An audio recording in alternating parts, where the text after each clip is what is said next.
Vietnam Veterans Memorial in Washington, D.C. attracts more visitors every year than any other monument or memorial. It attracts 5 million people every year. And it's a tribute to the 58,000 names on that wall who either were killed in action or were missing in action. The wall was placed there in 1982. And there are replicas of the wall traveling the country, and one is right here in Butler now. We're at the VA Medical Center in Butler, and in the rear is an 80% replica of the Vietnam Veterans Memorial. It's all sponsored by the American Legion Writers right here in Butler. Dennis Christie is their president.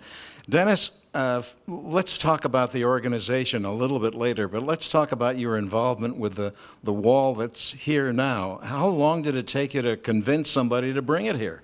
Well, it didn't take very long at all. I brought it across the floor at one of our monthly meetings, and everybody was in total support of it, so I started to see what we need to do to get it to happen, and contacted them through the internet. The American Veterans Traveling Tribute Wall, which is 80% scale of the National Wall in D.C. Have you seen that, the replica? Yes, I have. It is huge. Now, have you been to Washington to see the actual wall itself? Yes, I have. I've been there as well. But this, like I say, the National Wall is like 10 feet at the vortex. This one here is 8. It's like I say, it's an 80% scale. It's a pretty emotional experience to see the actual wall itself, isn't it? What was your feeling when you saw it in Washington? Well, when I seen it, and I've escorted 4 or 5 times the traveling walls, different traveling walls, I cry every time. It's just so emotional.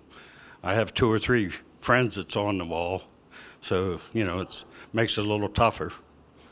When the wall arrived here, were there some special arrangements that had to be made here at the VA Medical Center?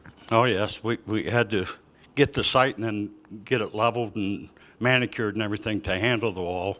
And a gentleman come up from the wall itself to inspect the grounds to make sure it was suitable to support it. So all that has been done. When somebody comes here, or came here, or is here today seeing the wall, is it almost the same experience of seeing the real wall in Washington? Well, it is for me. I'm assuming it is for most people that come as well. It must cost a lot of money, because obviously this is not an inexpensive thing to bring here. There must be some machinery, or there must be some vehicle or some other mechanism to bring it up here to Butler. Where does the money come from? Well, the money we've solicited from the businesses and the legions, auxiliaries, VFWs around the area to bring the wall here. For those, Dennis, who have never seen the wall, maybe just heard about it, tell us what's on the wall. Why is it so significant, and why does it attract so many people?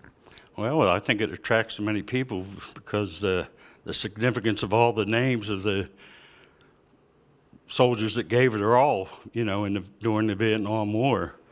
And, you know, if you come up, there'll be a information booth there where you can find anybody you know that was killed in action during Vietnam, and we can tell you where their name is on the wall. Now, down in Washington, I know some people trace the names, they touch the names, they take pictures of the names. Can they do the same thing here? Yes, sir, they can. We'll have all that at the information booth. So all you have to do is pick it up and go do whomever you're looking for. This was here several years ago. When was that? Year 2000 it was here at the VA as well. And what was the reaction of the folks from this part of the country? We had 5,000 to 6,000 visitors. We're expecting more this time, but over 3,100 killed in Pennsylvania. And like I said, the information we have put out, we're looking for surrounding counties and stuff to come and visit it here. Now, this wall is a very special monument for a lot of people, personally, maybe members of their families or some of their friends. But for those that don't have a direct contact, an emotional contact, it's something worth seeing anyway, isn't it? Yes, it is. Like I said, it's very emotional, even if you don't have anybody on the wall. I mean, just the sight of it and what it means, it just gets to you. This came here just a few days ago. It's going to be here for another day or so. What's the reaction been so far? So far, the reaction's been good. Everything's going as planned. Now, the American Legion Riders is an interesting group. We want to talk about that later, but are the Riders going to be, are they here now? Will they be here while the wall is here in Butler? We're going to be here every hour it's here. There'll be a Legion Rider member here. More than one, actually. Is it something that is really important in your life? It is for me, yes. And like I said, I have a couple members, friends on there that I know, and I continue to stay in touch with their families and stuff, so it's special to me, yes. How much money did it take to raise to bring this wall here? Well, just to get the wall here is over $10,000. That's not counting everything else involved. What else is involved? Well, getting the programs and everything printed up that we hand out so people know what we're doing through the days and stuff. And of course, we had to put the driver up and pay him, stuff like that. So there was more hidden costs than there was real upfront costs. Well, the Rioters is a nonprofit organization. A few months ago, or maybe it was longer ago than that, you had to make a commitment to bring it in here. Were you concerned that you wouldn't be able to make that amount of money? Well, no, we weren't concerned. I said, actually, the community supports us well. This started probably about a year and a half ago with our planning and, like I said, getting the solicitation letters and stuff out to the legions, the community, Chamber of Commerce, county commissioners. You think we let everybody know, and now here we are today. Dennis, if I call that same organization and ask to bring the wall, they might not accommodate me. What did you have to tell them, and who did you have to be to sponsor the wall? Well, you didn't have to be anybody to sponsor the wall. I mean, they're very lenient that way. I mean, if you want it, whether you want to bring it in, the fire company wants to bring it into your community or whomever, they're very receptive to that.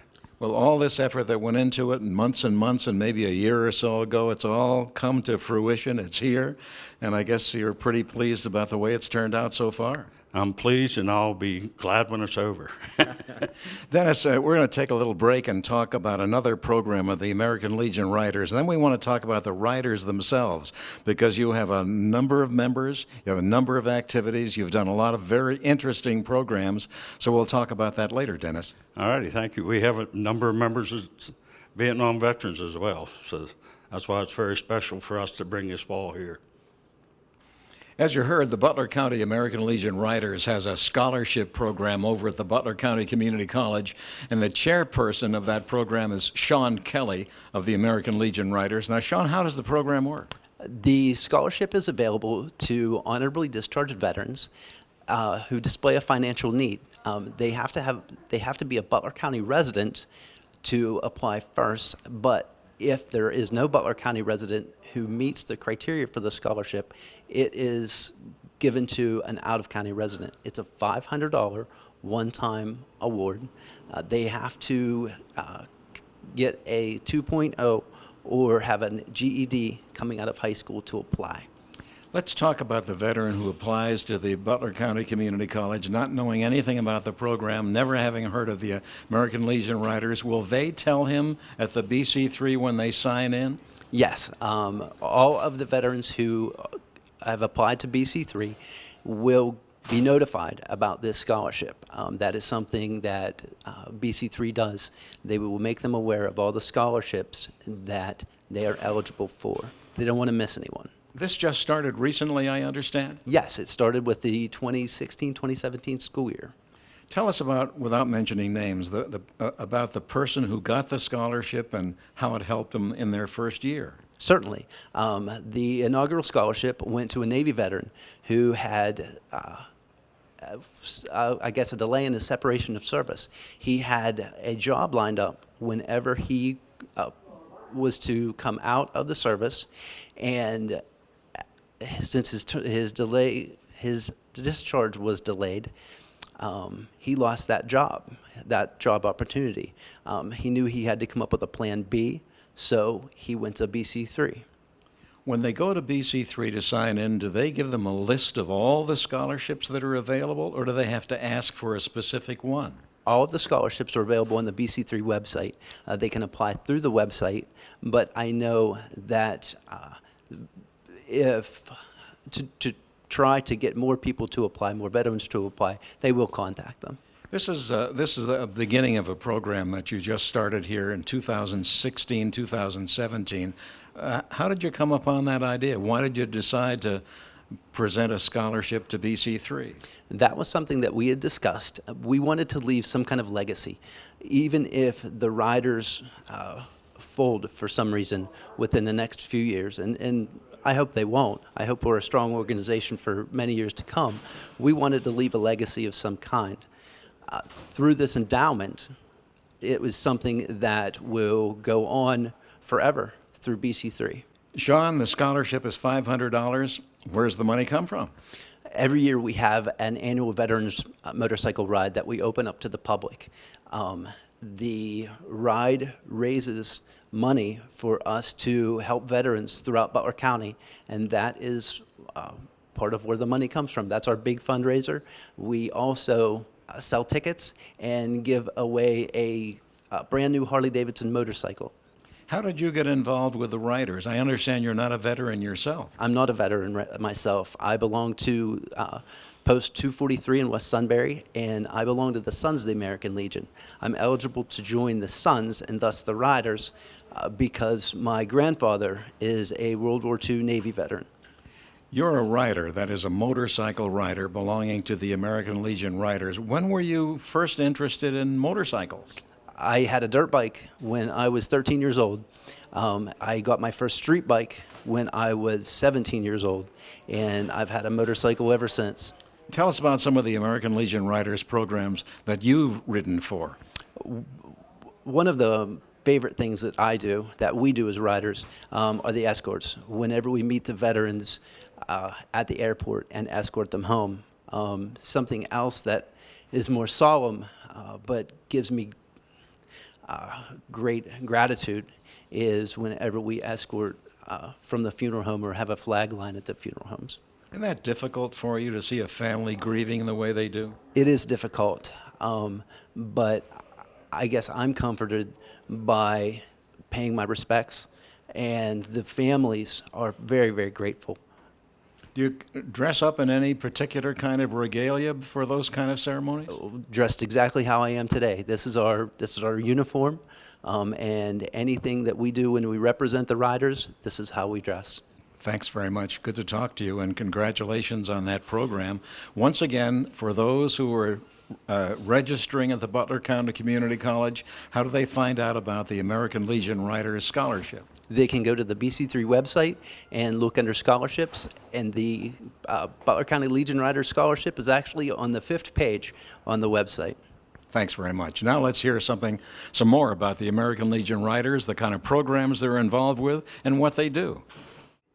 We're back with Dennis Christie, the president of the Butler County American Legion Riders. Let's learn about the organization now. We've talked about the wall, we've talked about the scholarship. What are the American Legion Riders?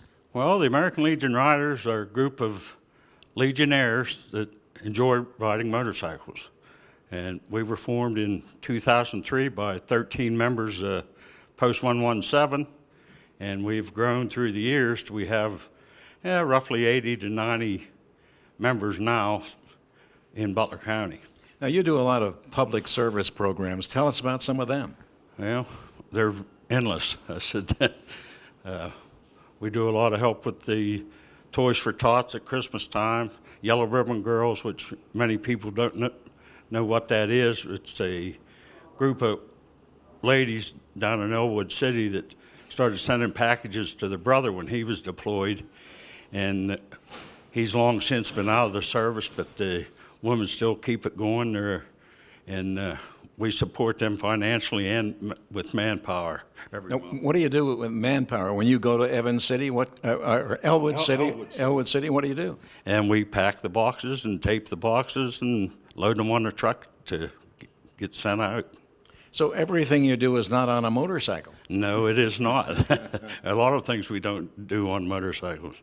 I understand you also have a kind of an escort service, a military escort service. Yes, we do. We will escort people, upon request home from deployment, or if they pass away, we'll escort them to their final destination, all upon family request. But it's our honor to do that for a veteran. Now let's talk about the veterans who are coming home after deployment. Where will you meet them and where do you take them? Well, generally we meet them right at the airport. We got a pretty good rapport down there, and we take them right to their home base or their hometown, whichever they want to go. Is there some kind of a ceremony that goes along with that? Well, sometimes there's a ceremony. I said generally we just stand flag line, and the ceremony will be back once we get them back to wherever they're going. I understand there was a very special event that the riders were involved with several years ago, and that is when A.B. Abraham, who was a very famous veteran in this area and a veteran of the Bataan Death March during World War II. Tell us about the experience that the riders were involved with there. Well, we were asked to escort his remains to Arlington, and it was our honor to do so.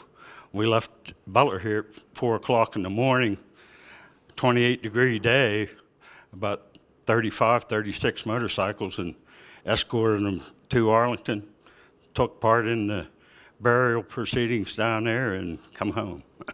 Now, this was a number of veterans, American Legion riders, going from Butler to Arlington Cemetery. How long did that take? Oh, it took us all day. We left at 4 o'clock, and I think I got home about 9:30 that evening. Were you ever in Arlington before that? Yes, I had been, yes. But this was something special because A.B. Abraham, of course, is such an important personality here in this area. I understand that he probably gave more volunteer hours here at the VA after he was discharged from the service than any other veteran in America. So he's special. He's written some books. He's well known. What was it like at Arlington? It was heartbreaking. And I said, they asked us to go right up to the cemetery plot and actually stand there and, see the ceremony and stuff. It's enough to bring a tear to your eye as it is right now, and I can understand that. So tell us about some of the other programs that the riders are involved with. Okay, we have, a Vets in Need program that now the county's taken over, which we give out, furniture, whatever veteran needs, car fix, and all that kind of stuff.